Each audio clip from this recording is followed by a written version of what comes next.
బీసీలపై దెబ్బ పడితే అబ్బా అనేలా ఉరికిస్తామంటున్న బోడె రామచంద్ర యాదవ్. బీసీ బిడ్డలపై అంత బరి తెగింప, బీసీలంటే అంత చులకన. బలహీన వర్గాలపై చంద్రబాబు సామాజిక వర్గం వారి దాడులు. బీసీల కోసం తెస్తామన్న రక్షణ చట్టం ఏమైంది? బీసీలపై చిన్న గీత పడినా సహించేది లేదని వార్నింగ్ ఇస్తున్నారు బీసీవై పార్టీ అధినేత బోడె రామచంద్ర యాదవ్. బీసీలే లక్ష్యంగా ప్రకాశం, బాపట్ల జిల్లాల్లో దాడులు జరిగాయి. టీడీపీ కార్యకర్తలు, స్థానిక నేతలు బరితెగించి బీసీలపై దౌర్జన్యానికి, భౌతిక దాడులకు దిగారు.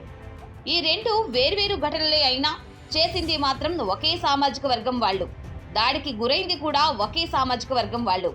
ఇక్కడ దాడికి గురైంది బీసీలైతే దాడి చేసింది చంద్రబాబు సొంత సామాజిక వర్గం అయిన కమ్మ వాళ్ళు. ప్రకాశం జిల్లా కనిగిరి నియోజకవర్గానికి చెందిన చీమల దిన్నే మహర్షి అనే రజక సామాజిక వర్గానికి చెందిన యువకుడిని రోడ్డు మీద వెళ్తూ ఆటో తగిలిందనే కారణంతో స్తంభానికి కట్టి 2 గంటల పాటు విచక్షణారహితంగా చితకబాదారు. బాపట్ల జిల్లా పరుచూరు నియోజకవర్గంలో తరతరాలుగా యాదవులు జరుపుకునే చెన్నకేశవ స్వామి ఊరేగింపు కార్యక్రమాన్ని అడ్డుకోవడంతో పాటు మహిళల్ని, చిన్నపిల్లల్ని చితకబాదారు.